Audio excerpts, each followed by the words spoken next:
अंतिम निर्णय होईपर्यंत सध्या आहे त्याच पद्धतीने पुण्याचा पाणी पुरवठा सुरू राहील अशी हमी उपमुख्यमंत्री अजित पवार यांनी दिली।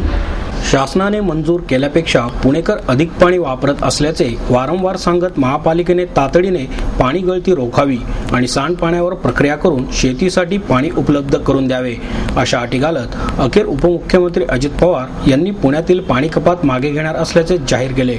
मात्र पुणेकरांना पुढील 9 महिन्यांसाठी दरमहा 1.25 TMC पाणी देणार का यावर मात्र उत्तर देण्याचे त्यांनी टाळले।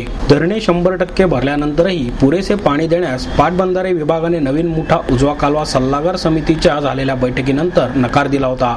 त्यामुळे महापालिकेने गुरुवारपासून शहरात पाणी कपातीचे धोरण जाहीर केले होते। या निर्णयानंतर शहरातील सर्वपक्षीय लोकप्रतिनिधी, स्वयंसेवी संस्था आणि नागरिकांनी संतप्त प्रतिक्रिया व्यक्त केल्या होत्या। निर्णयावर टीकेचे मोळ उठल्याने पवार यांनी जळगाव येथील नियोजित दौरा आटोपता घेत तातडीने पत्रकार परिषद घेतली। पत्रकार परिषदेत पवार यांनी कालवा सल्लागार समितीच्या बैठकीत पाणी कपातीवर कोणताही निर्णय झालाच नसल्याचे स्पष्ट केले। तसेच कालवा समितीला कपात करणे किंवा वाढीव पाणी मंजूर करण्याचा कोणताही अधिकार नसून याबाबत मंत्रिमंडळ बैठकीत निर्णय घेतला जात असल्याचे सांगितले। धरण साठ्यातून पुणे शहराला किती पाणी द्यायचे याबाबतचा अंतिम निर्णय झालेलाच नाही, तरीही चुकीचे चित्र रंगवले गेले आहे असा सावध पवित्रा घेत अजित पवार यांनी शहरात कुठलीही पाणी कपात न करता यापुढेही अंतिम निर्णय होईपर्यंत सध्या आहे त्याच पद्धतीने पाणी पुरवठा सुरू राहील अशी घोषणा केली। यामुळे तुर्तास तरी पुणेकरांवरील पाणी कपातीचे संकट टळले आहे।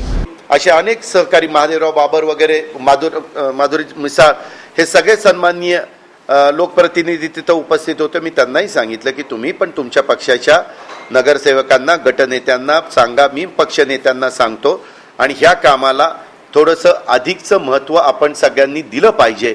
कारण काय व्हायला लागलं की त्यांना जसं पाणी लागतंय तसं आपण पाणी उपलब्ध करतोय, त्याच्यामुळं ते आपल्या पाण्याची बचत किंवा काटकसरीनं जो वापर करायला पाहिजे, गळती काटकसरीनं वापर म्हणजे गळती थांबवली पाहिजे, दुसरं कशाचं काटकसर, ही गळती थांबवणं, इथलं 7.5 TMC पाणी टाकणं ह्याला अजिबातच महत्त्व देत नाही।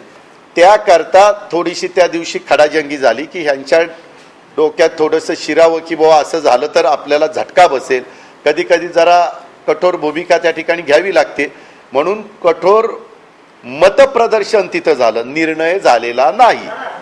ह्याचा अर्थ असा की त्यांना फक्त एवढंच त्या दिवशी सगळ्यांनी सांगितलं, तुम्हाला सरकारने जे पाणी मंजूर केलेलं आहे तेवढं पाणी मिळणार। सरकारने नियमाने पाणी सरकार म्हणजे ती जी जिल्हा अथॉरिटी आहे पाणी मंजूर करायची, त्याच्यामुळे त्यांनी लगेच विचार केला की आता एवढंच आपल्याला पाणी मिळणार, त्यामुळे ते कपात करून मोकळे झाले। आता आजचं ऐकल्यानंतर जरा खाली येते। अहो शक्य, मी म्हणतो ना शक्य आहे, फक्त ह्याच्यात ही 2 कामं केली तर सगळं शक्य आहे। ही कामं पण कॉर्पोरेशननी केली पाहिजे की नाही। मी कॉर्पोरेशनच्या नंतर आयुक्तांच्या लक्षात आणून दिलं, ज्यावेळेस हे पेपर वाचलं मी जळगाववरून त्यांना फोन केला, म्हणलं तुम्हाला कुणी हे गोष्टी करायला सांगितलं होतं? ते म्हणले नाही, ते असं झालं ते तसं झालं आणि त्याच्यामुळे सगळे एक लोकांच्या मध्ये संभ्रमावस्था निर्माण झाली। काही काही लोकप्रतिनिधींनी, काही पक्षांनी लगेच सिंचन भवनला जाऊन तिथं बोर्ड बीड धरले, म्हणजे ते राजकीय जेवढं काही करायचं तेवढं सगळं केलं। माझं म्हणणं असं आहे की त्या सिंचन भवनमध्ये बोर्ड धरून काय उपयोग आहे? सरकारने आपल्याला किती पाणी दिलंय, भामा आस्केनमधनं किती पाणी आहे, पवनेतनं किती पाणी आहे, त्या खडकवासल्यामधनं किती पाणी आहे ते बघितलं पाहिजे। आणि अजून त्याला पाणी लागत असेल तर पाणी तिथं देताना काय होतं, आता मंत्रिमंडळ विचारतं पॉप्युलेशन किती आहे, माणसे किती पाणी दिलं पाहिजे, ग्रामीणला किती आहे, शहरीला किती आहे, तसं जर तिथं चर्चा झाली तर उद्याच्याला काही जण, म्हणजे मी आणि हर्षवर्धन पाटील तर भूमिका घेणारच की आपल्याला पाणी मिळालं पाहिजे, परंतु काही जण राज्यातनं येणारे मंत्री असाही मुद्दा उपस्थित करू शकतात किंवा आत्ताच मानसी नेहमीच आपलं सूत्रापेक्षा आपण जास्त पाणी देतो, मग ह्यांनी गळती का थांबू नये? ह्यांनी बाकीच्या गोष्टी ज्या कबूल केलेल्या होत्या, 6.5 TMC पाणी वाढून दिलं त्यावेळेस, म्हणजे 2005ला, बरोबर, 2005ला, आता 2005 ते 2013 6-7 वर्ष हे सगळे का थांबले?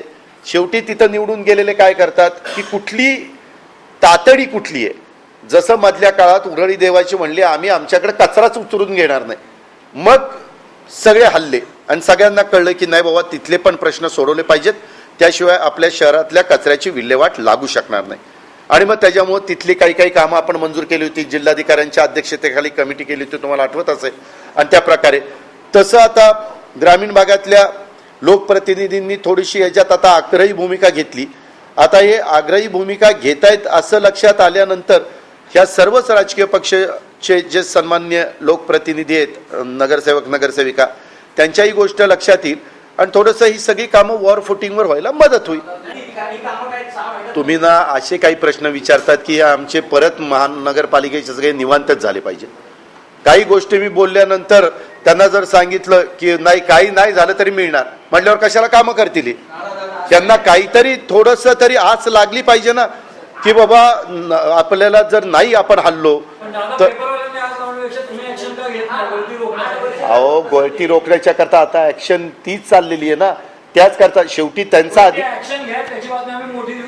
अहो त्यांच्या संदर्भातला अधिकार लोकशाही पद्धतीने निवडून आलेलं ते बॉडी आहे, त्यांना त्यांचा अधिकार आहे.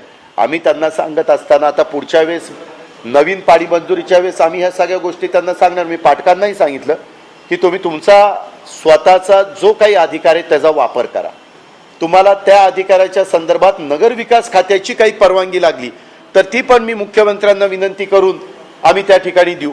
परंतु ह्या कामाच्या करता आता एक कोणतरी कॉन्ट्रॅक्टर का कोर्टात गेला तर म्हणे त्याचा तो 2 नंबरला गेला, ते 5% असलं काहीतरी. आता ह्या कामामध्ये खरं तर त्या कॉन्ट्रॅक्टरनी पण इतकं टोकाची भूमिका घेऊ नये. बरं घेतली तरी साधारण एकत्र बसावं आणि विषय संपून टाकावा.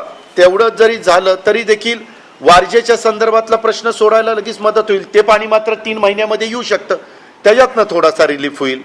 असे काही बाबींनी सगळ्यांनी जर मदत सहकार्य केलं, तुम्ही का आज आम्हाला जसं ठोकलंय तसं जरा त्यांना पण ठोका. मग त्यांना ठोका, मला का ठोकता?